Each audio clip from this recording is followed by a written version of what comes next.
I'm going to share with you the craziest thing I've learned from all my angelic visitations. It all began in 2014 when Archangel Michael appeared. As I was in the process of exiting this reality and showed me that was no longer an option, 1 year later he appeared to me from head to toe.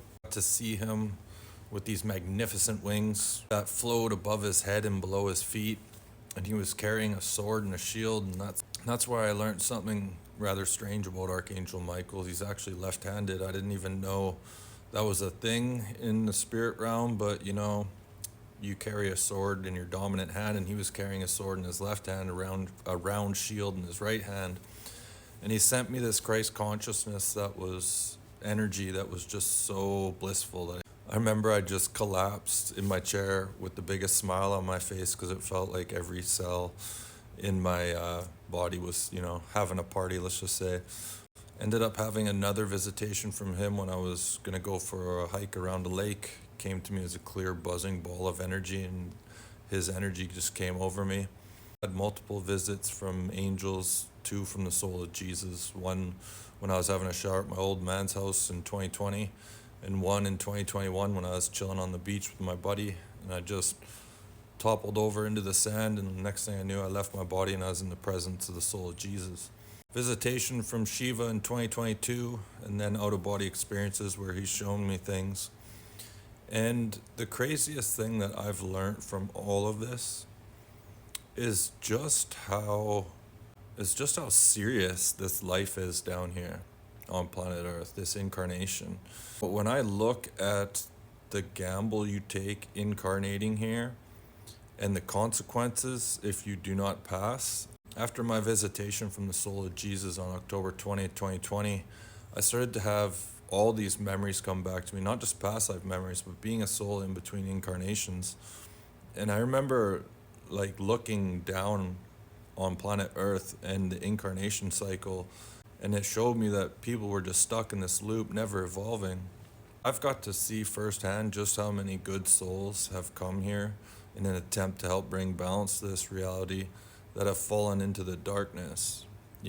I did for a period of time until my guides and angels decided to show me the path I was headed if things didn't change, and that's when they allowed a fallen angel to attach to me. And for 18 hours, I got to experience what real anger felt like, till the point where I was hunched over my chair and I couldn't move because I just spent the last 18 hours with every muscle in my body flexing, and just all these thoughts of hatred and anger coming up to the surface. And that's when I just cried out, I can't take this anymore. And the energy of Jesus came in and cleared this thing. And that's, from there, I've realized that, love and Jesus is my path.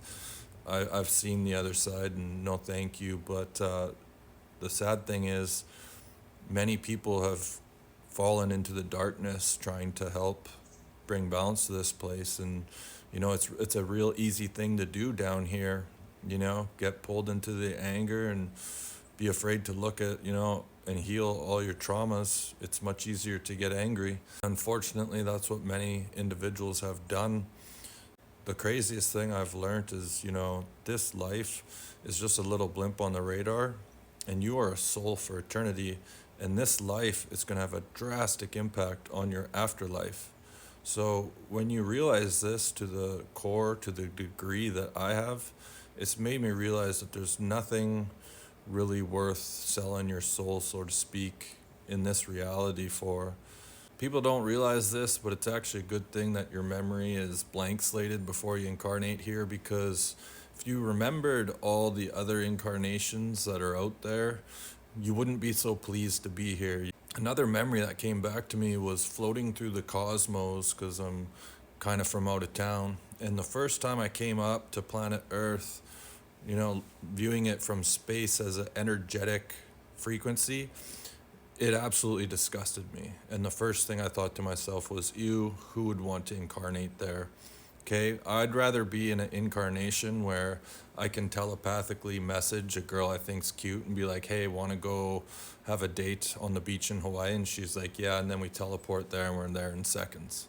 Okay, that's the kind of incarnation I'd rather be in. Planet Earth's kind of boring when you start to remember lives like this. When you realize this, you know that this is like the last place you would purposely choose to incarnate into. It makes you realize, okay, let's evolve, let's ascend, and let's do what we got to do to go to happier places. Your ascension process and learning to heal and open up your heart and forgive people is the most important thing you can do while you're down here.